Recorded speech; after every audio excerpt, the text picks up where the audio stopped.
Muy bien.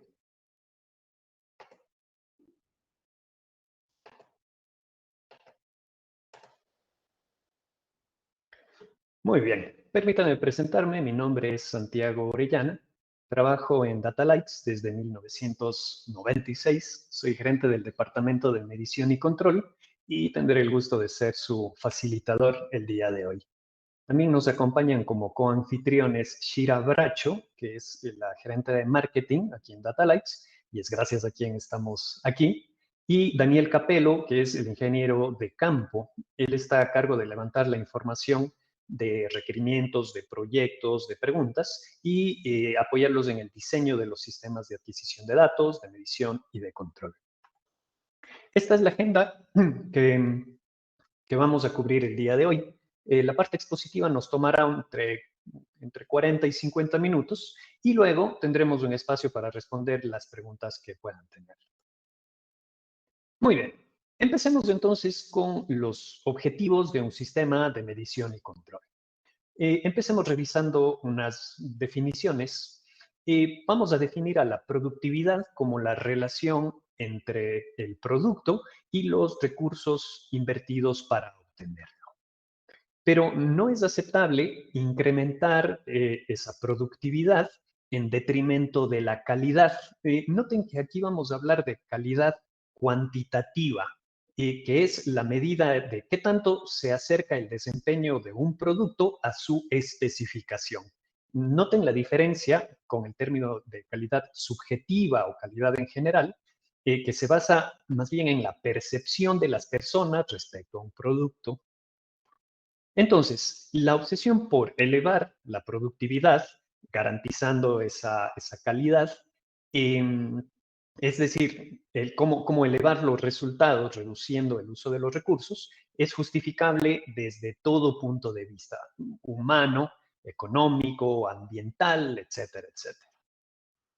Entonces, la productividad se eleva al usar eficientemente los recursos, típicamente tiempo, materia prima, energía, talento humano, etcétera, etcétera.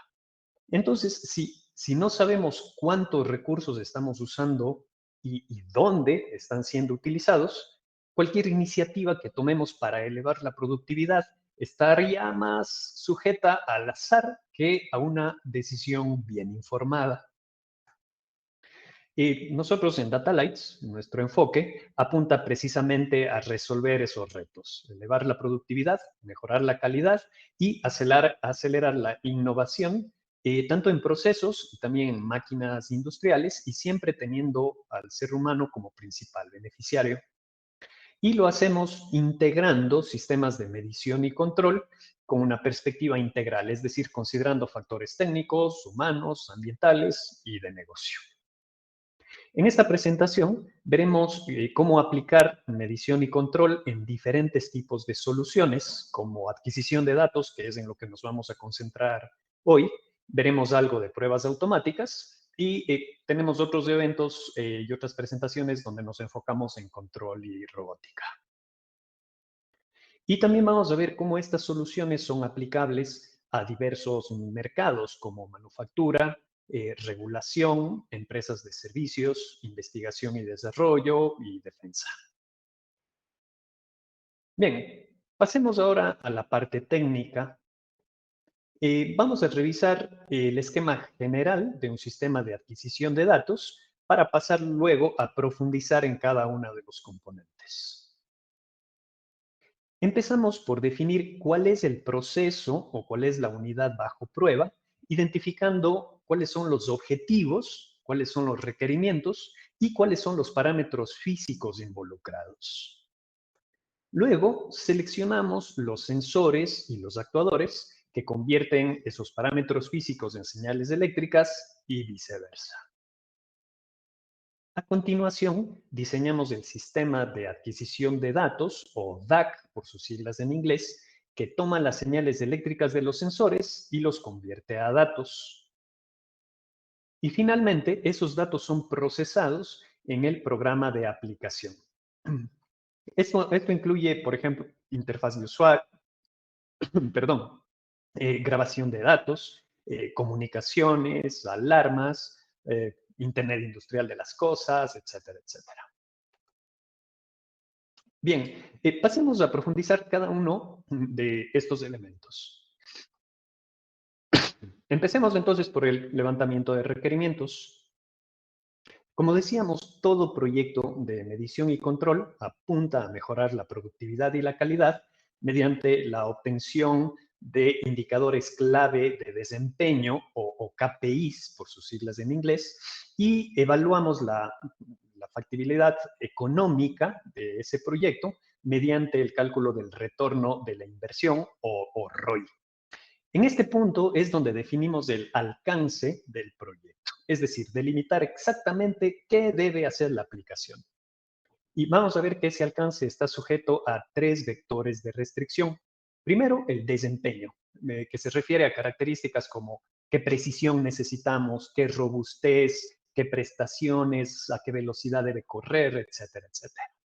El segundo vector de restricción es el tiempo que disponemos para implementar el proyecto.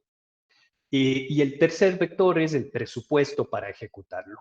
Entonces, si tenemos un tiempo muy corto para implementar el proyecto, o el costo aumenta o el alcance se reduce. Entonces, así es como van jugando estos 3 vectores en el momento de diseñar el proyecto. Entonces, para definir el alcance del proyecto, empezamos levantando los requerimientos eh,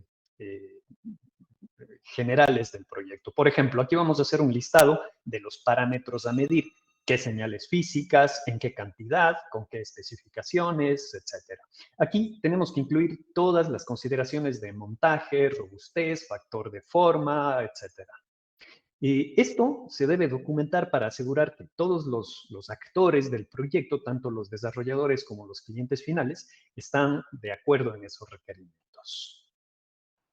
Hagamos un ejercicio práctico. Este es un proyecto reciente. Un cliente de la industria alimentaria nos indicó que necesitan incrementar su producción de 60 latas a 120 latas por minuto. Para ello se hace una modificación o una variación en un reemplazo de maquinaria y se deben contar las latas producidas. También sería interesante contar las latas rechazadas. Y en este video lo voy a animar, esperemos que se pueda ver por el ancho de banda.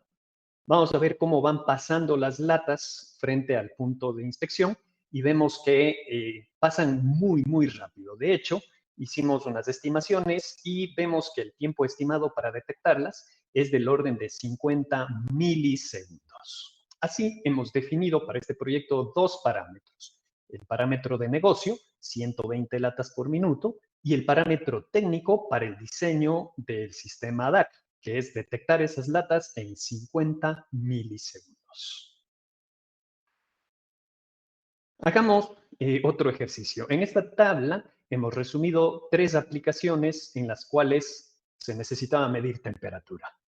En la primera aplicación, era un horno de cerámica, el objetivo era mejorar la calidad del producto mediante un cocido homogéneo y también reducir los costos de energía. En el segundo, el objetivo fue caracterizar la calidad y la eficiencia energética de refrigeradores para garantizar la calidad a los compradores y también para obtener certificados de funcionamiento o para generar certificados de funcionamiento. Y el tercero, se trató de una investigación sobre calidad de vida en espacios habitacionales. Noten que en las 3 aplicaciones, al menos uno de los parámetros físicos a medir era el mismo, temperatura. Sin embargo, las especificaciones de rango, precisión, velocidad, ambiente, naturaleza de la aplicación, etcétera, son muy diferentes. Por lo tanto, los sensores y el sistema de adquisición de datos también fueron diferentes para cumplir los requerimientos específicos de cada una de ellas. Un último ejemplo, medir energía eléctrica. Si necesito un estimado de consumo de energía en una vivienda típica, por ejemplo, ahí me bastaría con un registrador de energía activa. Pero si necesito ir más allá, si necesito analizar el comportamiento de las señales de voltaje y de corriente, por ejemplo, medir transitorios, armónicos, discontinuidades, fase, etcétera, etcétera, ahí vamos a necesitar otro enfoque y otro equipamiento, que lo vamos a ver más adelante en las demostraciones. Entonces, una vez que hemos definido el alcance y los requerimientos del proyecto, ahora sí pasamos a seleccionar los sensores y actuadores. Aclaremos que vamos a llamarle sensor a un elemento que convierte de un parámetro físico en una señal eléctrica, típicamente no acondicionada. Ya vamos a hablar un poquito más en detalle a continuación. Mientras que vamos a definir a transductor como un sistema que incluye el sensor, pero también incluye cierto procesamiento electrónico, de forma que la señal eléctrica que entrega ya está acondicionada. Por ejemplo, en forma de una salida de voltaje de 0 a 10 voltios o de un lazo de corriente de 420 miliamperios. Como ejemplo, para explicar esta diferencia, tomemos el sensor de temperatura más común en la industria, la termocupla o termopar. Básicamente consiste en dos cables de metales diferentes que están soldados en el un extremo. Por ejemplo, una termocupla tipo T está compuesta de un cable de cobre y el otro cable de una aleación de cobre-níquel que se llama constantán, y cuando la temperatura varía en la zona de la juntura, entonces varía el voltaje en los terminales. Entonces, simplemente medimos el voltaje con un instrumento o con un sistema de adquisición de datos, pero no es tan simple. ¿Por qué razón? Primero, la circuitería interna del instrumento es de cobre y ya vimos qué pasa cuando unimos un cable de cobre con un cable de cobre-níquel, un cable de constantán, pues estamos creando una nueva termocupla que generará un voltaje conforme varíe, en este caso, la temperatura ambiental, por ejemplo, durante el día y durante la noche. Además, dependiendo de la composición de los cables, vamos a tener diferentes tipos de termocuplas cuya relación entre voltaje y temperatura también es diferente. Entonces, el sistema de adquisición de datos necesita incorporar todo este acondicionamiento para medir esa temperatura con precisión y con confiabilidad. En cambio, un transductor incluye una circuitería electrónica que acondiciona la señal del sensor, en este caso de la termocupla, y nos entrega una salida ya acondicionada que es más fácil de adquirir y de procesar por el sistema DAC. Obviamente, un transductor es más costoso que un sensor y típicamente lo que utilizamos es un sistema de adquisición de datos genéricos, y los vamos a utilizar este sistema cuando necesitamos adquirir pocas señales de diferentes tipos. Sin embargo, vamos a utilizar DAC específico y sensores cuando vamos a necesitar adquirir varias señales de un mismo tipo de sensor. Vamos a profundizar esto enseguida cuando hablemos de sistemas DAC y de ejemplos de aplicaciones. En esta diapositiva estamos comparando las diferencias entre dos sensores de temperatura diferente, una termocupla y el otro que es un RTD, que es el segundo sensor de temperatura probablemente más usado en la industria. El RTD funciona variando su resistencia conforme varía la temperatura. El más común es el basado en una aleación de platino, que tiene una resistencia de 100 ohmios a 0 grados centígrados, y se llama el PT100. Por lo tanto, el acondicionamiento de un RTD es completamente diferente al acondicionamiento de una termocupla. En este caso, en el RTD hay que alimentar el sensor con una corriente y medir la caída de tensión en la resistencia, que es variable con la temperatura. Típicamente usamos RTDs cuando necesitamos alta precisión o cuando necesitamos mayor velocidad de respuesta. Y así podemos seguir comparando muchos otros tipos de sensores de temperatura. Con este ejercicio lo que queremos demostrar es por qué es importante comprender y dominar la enorme gama de opciones que existen en el mercado, pero normalmente siempre vamos a tener una opción que es mejor para cumplir los requerimientos de esa aplicación en particular. Y este ejemplo que hemos hecho con temperatura, de diferentes sensores y diferentes formas de funcionamiento de esos sensores, ese ejemplo lo podemos extrapolar a cualquier parámetro físico que necesitemos medir. Presión, desplazamiento, flujo, fuerza, vibración, deformación, velocidad, nivel, turbiedad, calidad del aire, etcétera, etcétera, etcétera. Durante estas presentaciones vamos a ir viendo algunos de esos sensores y sistemas de adquisición de datos para algunas de esas variables. Muy bien. Ahora que hemos comprendido y hemos seleccionado los sensores, pasemos a diseñar nuestro sistema de adquisición de datos. Nuevamente, debemos considerar una gran cantidad de parámetros para diseñar ese sistema DAC. En esta lista hemos puesto los que probablemente son los más importantes. Lo primero que debemos hacer es identificar qué tipo de señal entrega el sensor. Desde el punto de vista de adquisición de datos, los tipos de señales se clasifican en digitales y analógicos.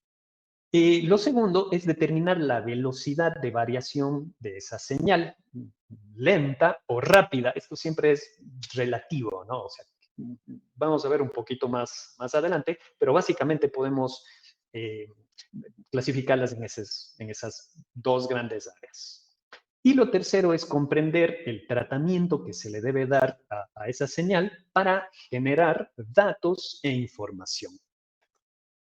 Por ejemplo, vamos a medir temperatura con una termocupla.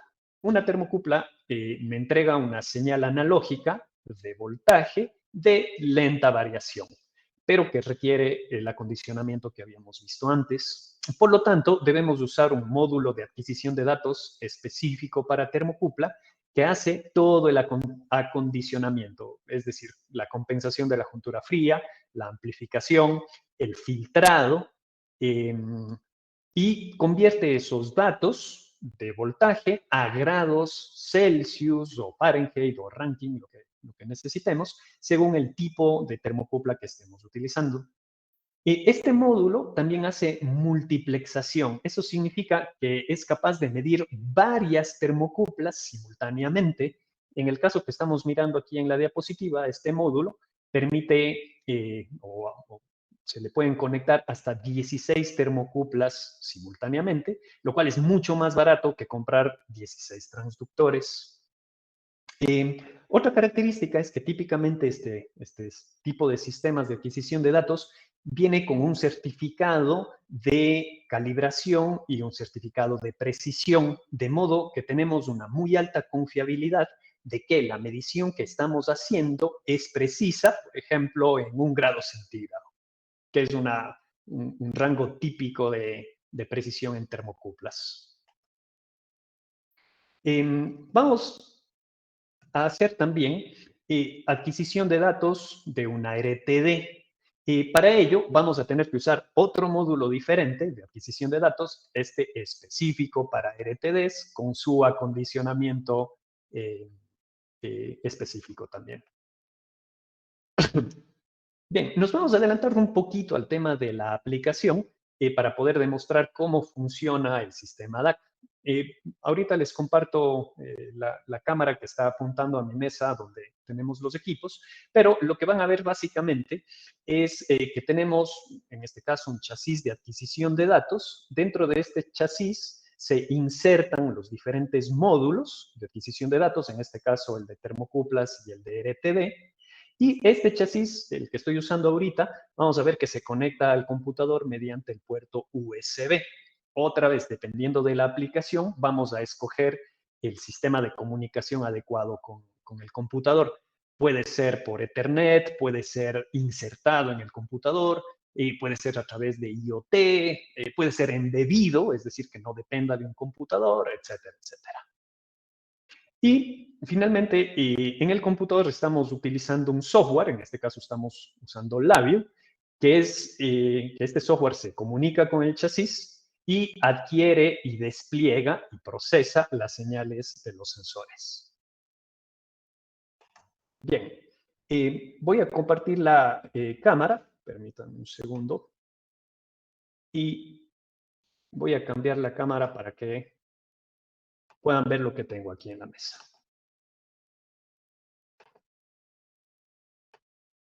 Muy bien. Si están viendo la imagen de la cámara, van a ver que aquí tenemos varios equipos, entre los cuales tenemos este de aquí, que es un sistema de adquisición de datos, y en este sistema están justamente conectados en estos módulos estos sensores que es la termocupla y un RTD. Ahora voy a abrir el programa que es este de aquí. Como les decía, está hecho en Labio, lo voy a hacer correr y lo que vemos ahorita son, tanto en forma gráfica como en forma numérica, los datos de RTD y de termocupla. Y podemos ver que la diferencia entre los dos es aproximadamente algo más de 1 grado, lo cual está de acuerdo con la precisión de cada uno de estos sensores. La termocupla tiene una precisión de probablemente 1 grado centígrado y este RTD en particular tiene una precisión también de más o menos 1 grado centígrado. Es decir, se acepta que la diferencia entre los dos sea hasta 2 grados. Y apenas los toco, pues podemos ver cómo van variando las señales. De esa manera es como hacemos básicamente adquisición de datos. Voy a mostrar cómo está hecho el código fuente. Para los que no manejan Labio, lo que tenemos aquí es programación gráfica, donde en esta parte de aquí tengo la definición de la adquisición de datos, donde aquí estoy diciendo qué módulos uso, qué tipo de termocupla uso, qué tipo de RTD, etcétera, etcétera. Y simplemente por aquí me circulan los datos de temperatura de los dos sensores, que es lo que estamos mostrando aquí en la pantalla. Muy bien. Como pueden ver, entonces, la ventaja de esto es que no se necesita mayor procesamiento, sino ya tengo los datos con una precisión certificada y en grados Celsius en el computador. Continuemos con la siguiente demostración. Ahora veamos entonces un ejemplo de entradas digitales de baja velocidad, detectando piezas metálicas que pasan por un punto de inspección. En este caso estamos usando un sensor de proximidad inductivo que nos entrega una señal tipo digital de baja velocidad. Por lo tanto, estamos usando un módulo de entradas digitales configurado en modo de baja velocidad. Nuevamente, adelantándonos a la aplicación, vamos a mirar un programa que detecta el paso de esas piezas y las va contando. Voy a abrir entonces el programa para mostrar cómo funciona y también hacer algunos análisis. Bien, voy a correr este programa y vamos a hacerlo correr con un tiempo de lazo de 100 milisegundos. Eso quiere decir que vamos a tomar o vamos a leer la línea digital cada 100 milisegundos. Si es que están mirando la cámara, aquí vamos a ver que tenemos en esta rueda un sensor inductivo, que es este de aquí, y aquí tenemos unas piezas metálicas y conforme van pasando esas piezas metálicas, el sensor inductivo los va detectando, se enciende aquí un LED y podemos ver cómo la aplicación, el programa, va contando esas piezas. En este caso tenemos 4 piezas, lo cual es correcto. Les decía que ahorita estamos midiendo cada 100 milisegundos, es decir, 10 veces por segundo. ¿Qué sucede entonces si estas piezas pasan demasiado rápido? Por ejemplo, voy a resetear el conteo y ahora voy a girar este disco rápidamente. Volvieron a pasar las 4 piezas y sin embargo no detectó, en este caso no detectó ninguna. Coincide en que justamente la adquisición de datos eh, se dio justo cuando no habían piezas, ¿no? Voy a hacerlo correr nuevamente y vemos que esta vez detectó solamente una pieza. Lo voy a hacer correr nuevamente y ahora otra vez detectó solamente una pieza. Entonces, a eso es a lo que nos referimos con baja velocidad. Debemos estar seguros que la configuración y las especificaciones del sensor coinciden con el diseño. Voy a modificar el tiempo de lazo y le voy a poner 0 segundos de retraso, 0 milisegundos. Sin embargo, este programa está corriendo, en este caso en un computador, por lo tanto no puede correr a velocidad infinita. Aquí estamos midiendo la velocidad a la que está corriendo y vamos a ver que está más o menos entre 1 y 2 milisegundos el tiempo de lazo. Eso ya es bastante rápido. De hecho, fíjense que si hago pasar las piezas, aunque lo haga muy rápidamente, si están mirando la cámara, lo estoy haciendo muy rápidamente, de todas formas son contadas las piezas correctamente. Bien, 2 milisegundos puede parecer un tiempo muy corto, ¿no? Puede parecer una adquisición de datos muy rápida, pero hay muchos casos en las que vamos a tener que hacer esas mediciones de pulsos mucho más rápidamente. Veamos uno de esos casos. Como acabamos de ver, la velocidad de lectura de una línea digital genérica depende del controlador y del diseño del programa. En este ejemplo pudimos ver que el controlador no alcanzó a leer la línea digital lo suficientemente rápido para detectar todos los flancos, todos los pulsos, y por lo tanto los cuenta erróneamente. Cuando necesitamos hacer adquisición de datos digitales de alta velocidad, utilizamos un sistema de adquisición de datos llamado contadores. Los contadores son componentes electrónicos que están incluidos dentro de un sistema DAC digital y que leen el estado de la línea a alta velocidad. Por ejemplo, el que vamos a usar luego a continuación es un contador de 40 megahercios. Eso equivale a una lectura cada 0.025 microsegundos. Y cada vez que detecta un flanco, va guardando el conteo en el registro interno del contador. De esa manera, el contador no lee el estado, perdón, el controlador, el computador no lee el estado de la línea, sino lee el dato del registro del contador. De esa manera, nos aseguramos de que no perdemos ningún flanco, pues el conteo ya no depende de la velocidad del controlador o del desempeño del programa, sino exclusivamente de la velocidad del contador. Una aplicación típica de contadores es para medir velocidad. El sensor más usado para medir velocidad es un encoder, que consiste en un disco ranurado al que está acoplado un emisor de luz por un lado y un fototransmisor del otro lado del disco. Y todo esto está acoplado al eje del motor, de forma que produce una señal digital de alta velocidad tipo tren de pulsos cuando va girando. En el ejemplo que vamos a ver a continuación, tenemos un motor, si están viendo, déjenme confirmar que está encendida la cámara. Ok. Tenemos este motor donde está aquí mi imán, y ese motor tiene justamente acoplado un encoder y vamos a medir esa señal del encoder ahorita con una señal analógica de alta velocidad para poder observar. Y vamos a medir el número de pulsos. Recuerden que tenemos 36 ranuras en este ejemplo para medir la velocidad. Voy a abrir ese ejemplo que está aquí. Muy bien. Voy a correr el programa. En la parte de abajo tenemos la señal del sensor. Lo voy a girar con el dedo y van a ver cómo conforme lo voy girando, van apareciendo esas señales de pulso. Ahora, en el sistema de adquisición de datos también tengo una salida analógica de voltaje que la voy a controlar desde aquí, desde este control.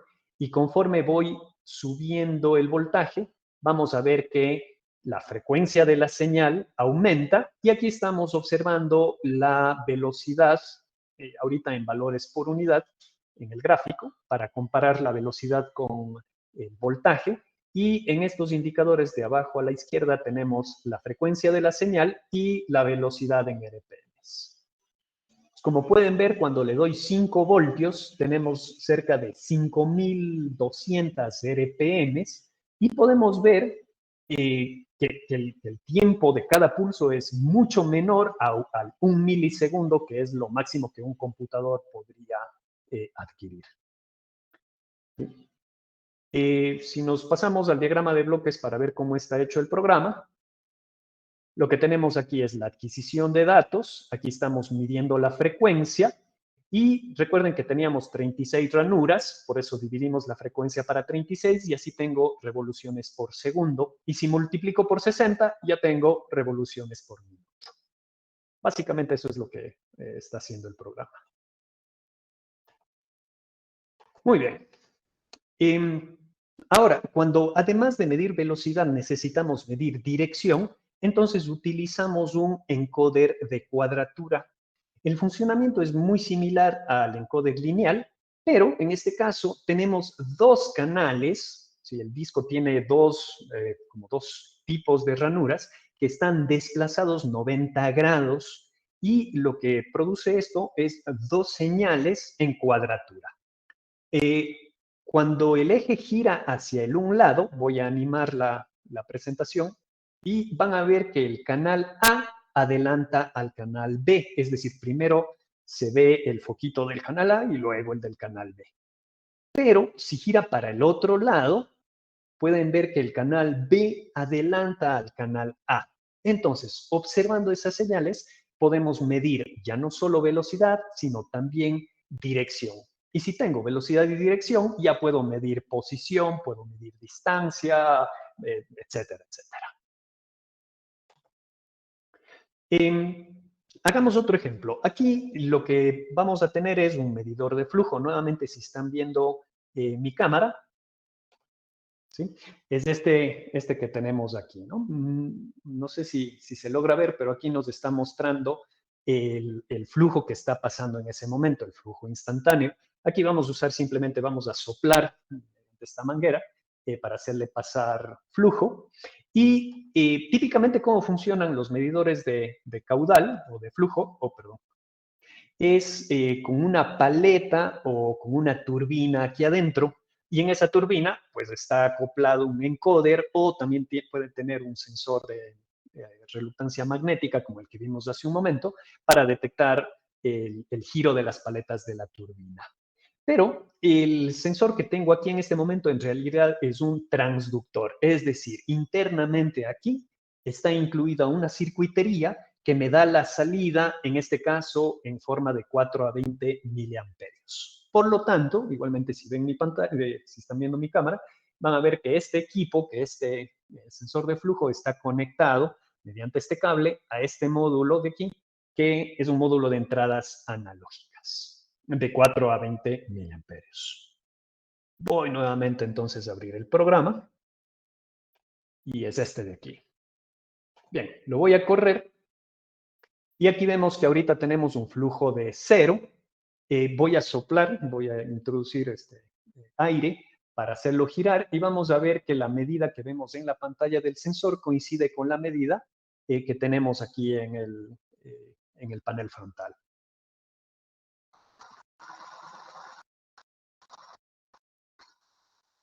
Muy bien. Está configurado como medidor de flujo se llama un dampening, que es para medir el flujo promedio que va pasando, debido a que normalmente suelen haber fluctuaciones, y así puedo ver el perfil de cómo ha ido aumentando, manteniéndose o disminuyendo el flujo. Nuevamente, si me paso al diagrama de bloques, en esta parte de aquí es donde hacemos la adquisición de datos. Aquí estamos haciendo un promedio de 1000 muestras para tener mayor precisión. Y en esta parte de aquí es donde está incluida o donde le hemos metido la conversión de miliamperios a litros por minuto. Toda esa configuración se la hace en el sensor y la configuración, bueno, en el transductor en este caso, y esa configuración del transductor la pasamos también al programa y así tengo la misma lectura en ambos puntos. Bien, veamos otro tipo de sensor, que son las galgas extensiométricas. Y este tipo de sensor lo que hace es variar su resistencia al variar su deformación. Justamente se usa para medir deformación en estructuras, como por ejemplo en puentes, en el chasis de vehículos, en el fuselaje de aviones, medir el esfuerzo en vigas, etcétera, etcétera. Ahorita en esta presentación no las vamos a ver y a utilizar en detalle, sino los vamos a ver como parte fundamental de las celdas de carga. Una celda de carga, entonces, es un sensor de fuerza donde eléctricamente se basa en un sistema de galgas extensiométricas que ya están pegadas a placas metálicas y ya vienen calibradas para que la señal de salida sea fácilmente traducida a fuerza en lugar de deformación o esfuerzo. Por lo tanto, varía su resistencia al variar la fuerza ejercida sobre el sensor. Debido a que esta variación de resistencia es muy pequeña, Normalmente se utiliza un puente de Weston para poder detectar la señal. Eh, por lo tanto, el sistema de adquisición de datos que necesitamos usar para celda de carga debe incluir este tipo de acondicionamiento, es decir, debemos excitar al sensor con una fuente de voltaje regulada, debemos completar el puente de Weston en caso de que la celda de carga mismo no la tenga, debemos medir el voltaje a la salida del puente. Es buena idea tener un sistema de adquisición de datos de muy alta resolución para elevar la sensibilidad y poder medir incluso fuerzas pequeñas y también fuerzas grandes. Y también rechazar el ruido de la red eléctrica, típicamente 60 hercios, porque este suele introducirse en los cables que llevan esas señales de bajo voltaje. Nuevamente, si ven en la cámara que estoy compartiendo, vamos a ver aquí, esta de aquí, esta azul, que es igualita a la que tenemos en la diapositiva. Esta es la celda de carga. Voy a abrir nuevamente el programa, este programa, y lo voy a correr. Entonces, aquí estamos midiendo fuerza, podemos ver que tenemos 0, en este caso está en libras fuerza, y si toco la celda de carga y con el dedo simplemente le ejerzo fuerza, vamos a ver cómo estamos midiendo la cantidad de fuerza que estamos ejerciendo. Tanto hacia el un lado como hacia el otro me aparecerá la señal en positivo o en negativo. Esta celda de carga en particular tiene un rango de hasta 10 libras fuerza. Nuevamente, si me paso al diagrama de bloques, este es el programa. Aquí es donde está configurada la adquisición de datos ya especificada que es para celda de carga. Aquí lo que estamos haciendo es lo que se llama una tara o encerar. Es decir, antes de arrancar el programa, mido cuál es la fuerza que está detectando en este momento en vacío y luego voy restándola con la fuerza que leo continuamente. Muy bien. Siguiente. Habíamos hablado algo de medición de energía eléctrica. Tenemos una presentación específica sobre este tema que dura una hora o más, que la veremos en otro momento, pero aquí en esta presentación solamente vamos a explicar los fundamentos. Para medir energía eléctrica necesitamos medir voltaje, corriente y tiempo. Los transductores de voltaje, corriente, de potencia, de energía, típicamente lo que nos dan son los valores RMS, los valores instantáneos o los valores acumulados de sus parámetros. Sin embargo, en esta demostración lo que estamos usando es un sistema de adquisición de datos, un sistema DAC, un módulo de alto voltaje, que puedo ingresar hasta 300 voltios, y otro módulo de alta corriente, que le puedo ingresar hasta 5 amperios, y lo que vamos a hacer es obtener las formas de onda de voltaje y corriente. Y con ellas ya vamos a medir no solamente los valores de RMS, sino vamos a hacer todo un análisis de calidad de energía. Voy nuevamente a abrir el programa, que es este de aquí. Listo, voy a correr el programa. Nuevamente, si están viendo en mis pantallas, digamos en mi cámara, lo que tenemos aquí es una bomba de aire pequeñita, y lo que voy a hacer es, ahorita está apagada, la voy a energizar. Podemos ver entonces que en la gráfica estoy mirando la forma de onda de voltaje en color azul y la forma de onda de corriente en color rojo.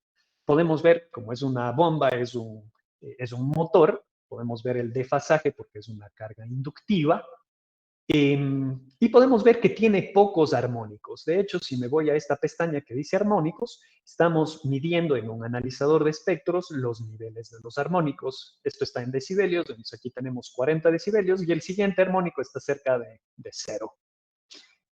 Como ya tengo voltaje, corriente y fase, puedo medir potencia. Entonces aquí estamos graficando la potencia que estamos consumiendo. De hecho, por ejemplo, si tapo la salida de aire, podemos ver cómo la potencia va variando, ¿no? Como es una señal, una carga inductiva, podemos ver que tenemos tanto potencia activa, que es la que está arriba en azul, y también potencia reactiva. Y como estamos dentro de un computador y estamos acumulando tiempo, también puedo medir la energía. Por ejemplo, si apago en este momento el motor, la energía pues deja de acumularse, que es el integral de la potencia. Voy a prenderlo nuevamente y ahora lo que vamos a hacer aquí es voy a activar un dimmer.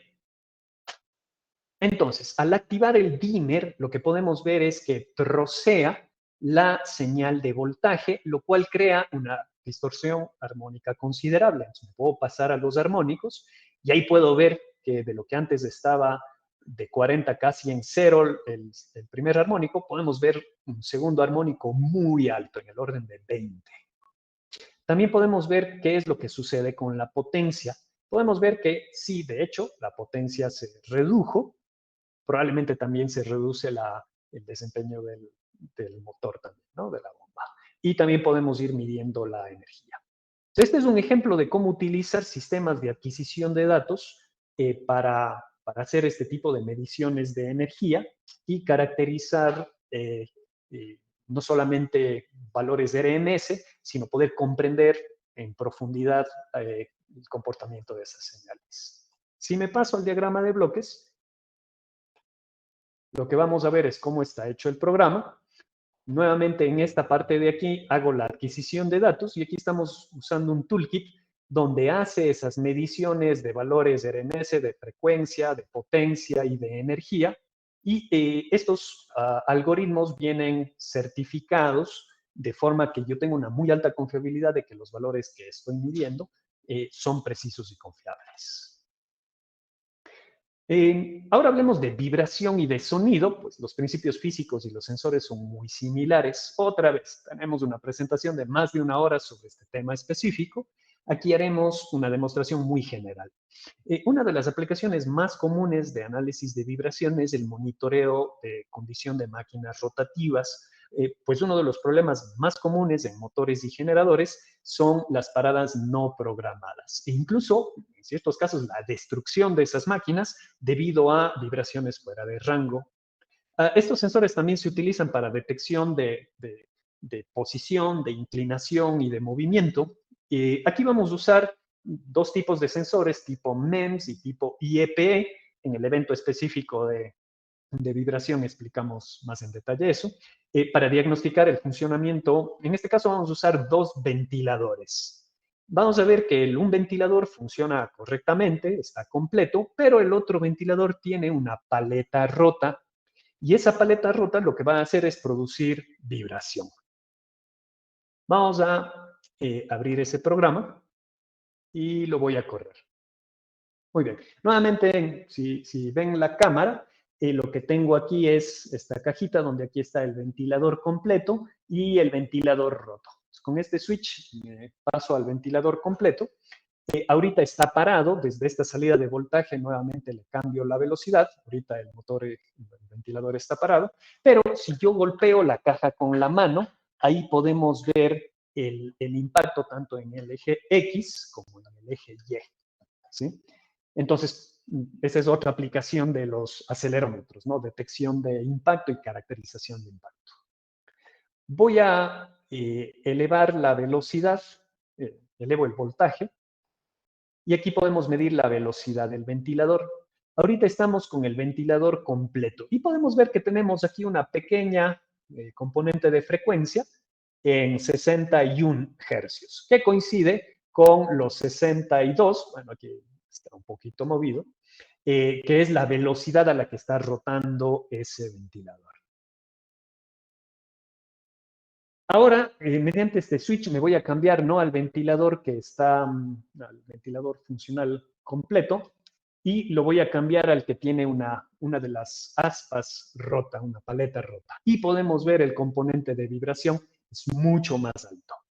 Lo que tenemos aquí entonces es la firma espectral, el análisis en dominio de frecuencia, y observando este gráfico podemos diagnosticar cuál es el problema en esa máquina. En este caso tenemos en el segundo orden tenemos la mayor vibración y eso típicamente se debe a un desbalance. Si hacemos un análisis más completo, voy a cambiarle aquí a 600, vamos a ver que también tenemos en el séptimo armónico, aquí, una alta variación, y eso es debido a que esta paleta, a que este ventilador tiene 7 paletas, ¿no? Otra cosa que suele hacerse aquí es lo que se llama un análisis de orden. En el análisis de orden lo que hacemos es verificamos o hacemos un análisis de qué es aceptable y qué no es aceptable para saber si una máquina está o no funcionando correctamente. Por ejemplo, aquí le voy a poner en el motor, en el ventilador que está funcionando correctamente, y vamos a ver que aquí tenemos una máscara. Si es que el motor funciona correctamente, ninguno de estos armónicos pasa de la máscara y por lo tanto el test de límites pasa. Pero si lo pongo en el otro, vamos a ver que tenemos en algunos armónicos donde se pasa del límite y por lo tanto el sistema falla. Otra cosa que suele hacerse es el análisis de órbita. En el análisis de órbita no solamente vemos la magnitud de la vibración, sino también vemos dónde está el punto de mayor desbalance, ¿no? Si es que inclino los motores, vamos a ver que esto cambia debido a que estos son acelerómetros MEM y también me permiten detectar inclinación. Y finalmente, otra cosa que suele utilizarse son estos diagramas tipo waterfall o tipo cascada, que lo que me sirven es para ver cómo van evolucionando los armónicos o los componentes de vibración conforme uno va variando la velocidad. O sea, todas estas herramientas lo que nos permiten es analizar la vibración en profundidad y poder hacer un diagnóstico de la salud de esa máquina. Bien, veamos un par de aplicaciones de adquisición de datos avanzadas. La perfilometría láser se basa en un sensor que emite un punto o una línea y una cámara que detecta el desplazamiento de la reflexión y así mide el perfil de un objeto. Esto permite hacer mediciones de distancia sin contacto de forma rápida y muy precisa, del orden de décimas de milímetro. En este video vamos a mostrar algunos ejemplos de funcionamiento. Aquí pueden ver la línea que está emitiendo y aquí está el programa que detecta el tamaño de la línea e incluso estas pequeñas marcas, ¿no? Entonces, no importa que se mueva la pieza, de todas formas continuamos con la medición.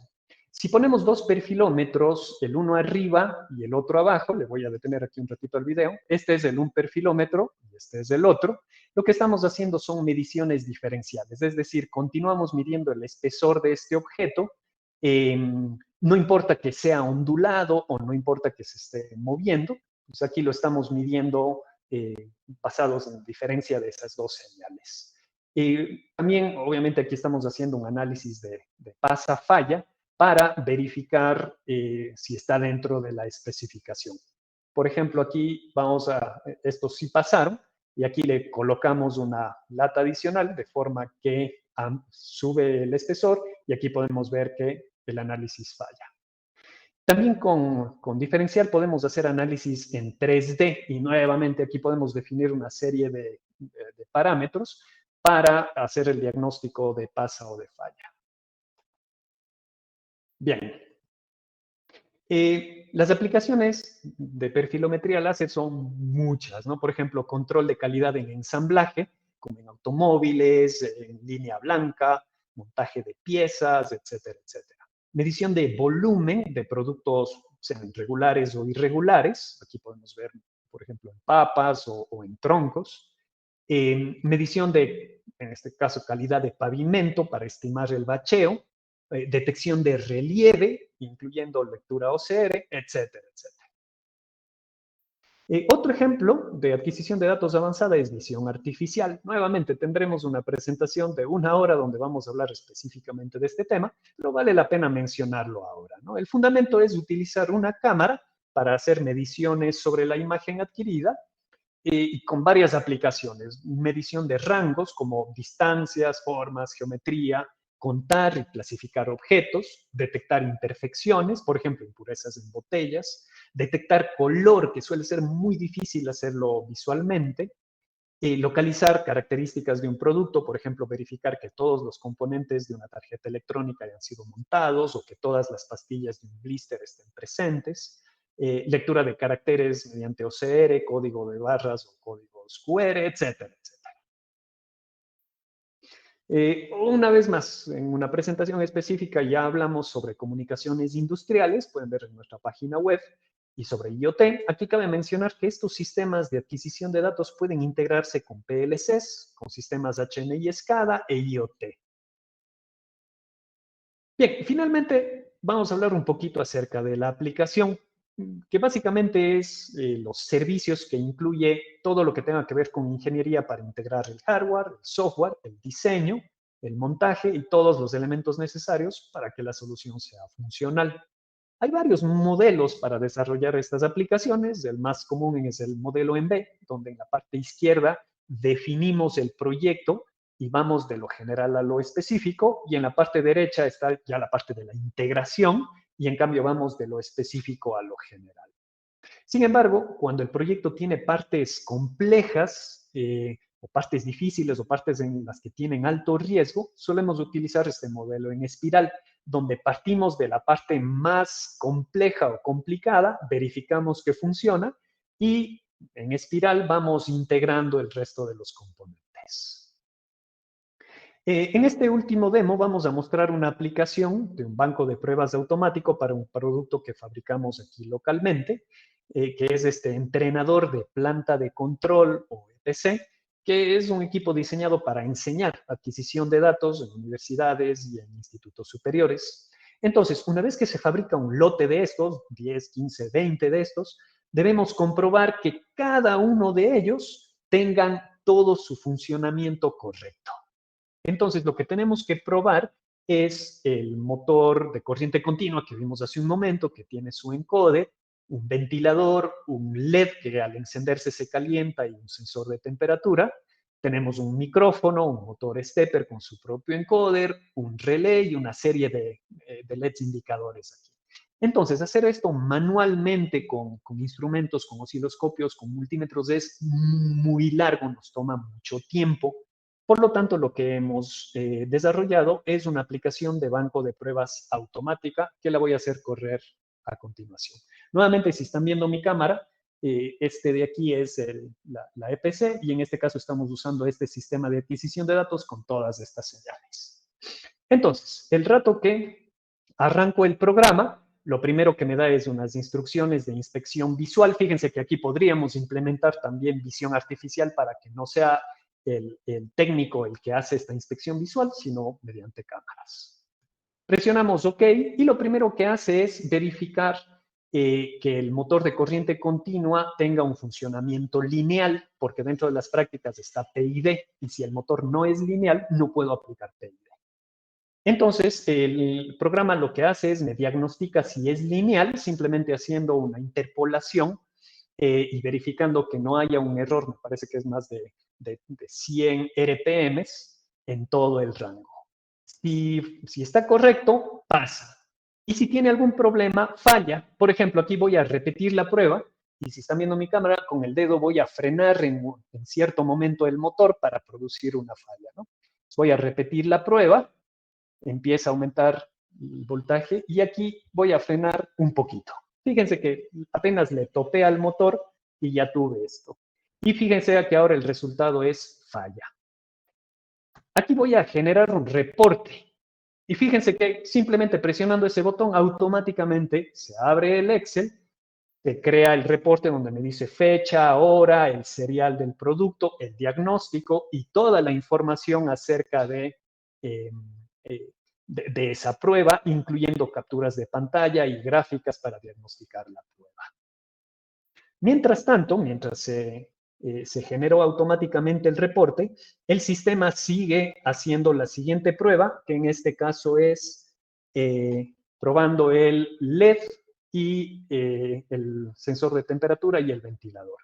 En este caso pasa la prueba, ahora está probando el micrófono, vemos que funciona bien, pasa la prueba, está probando el stepper, pasa la prueba, y así sucesivamente, ¿no? Aquí está probando la bobina, entonces le manda voltaje y confirma que haya voltaje a la salida y pasa la prueba. Y así al final, en menos de un minuto, hemos probado todas las características de este producto, hemos generado reportes y así es como aceleramos la productividad y la precisión de las mediciones.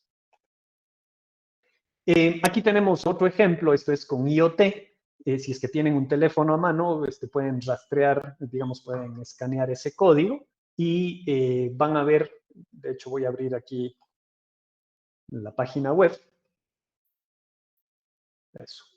Y lo que les va a llevar es a un dashboard basado en Internet, donde desde aquí pueden controlar el LED. Si están viendo nuevamente mi cámara, lo tenemos aquí en este PC de acá, desde donde podemos encender y apagar el LED de ese PC y medir la temperatura basados en Internet.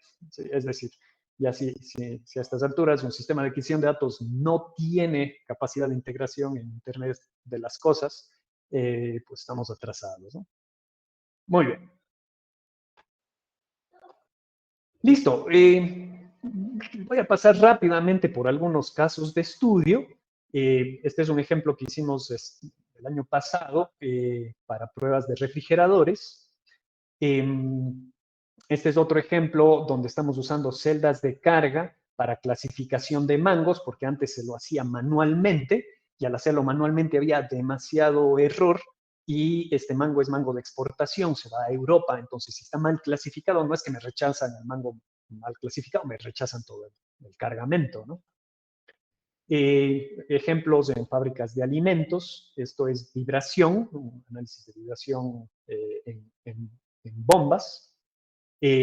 Aquí hay ejemplos de visión artificial para centrado de una lámina de caucho. Aquí estamos haciendo análisis de vibración para verificar los radios que van en los automóviles. Medición de parámetros ambientales, lo que les comentaba al principio, ¿no? Para viviendas.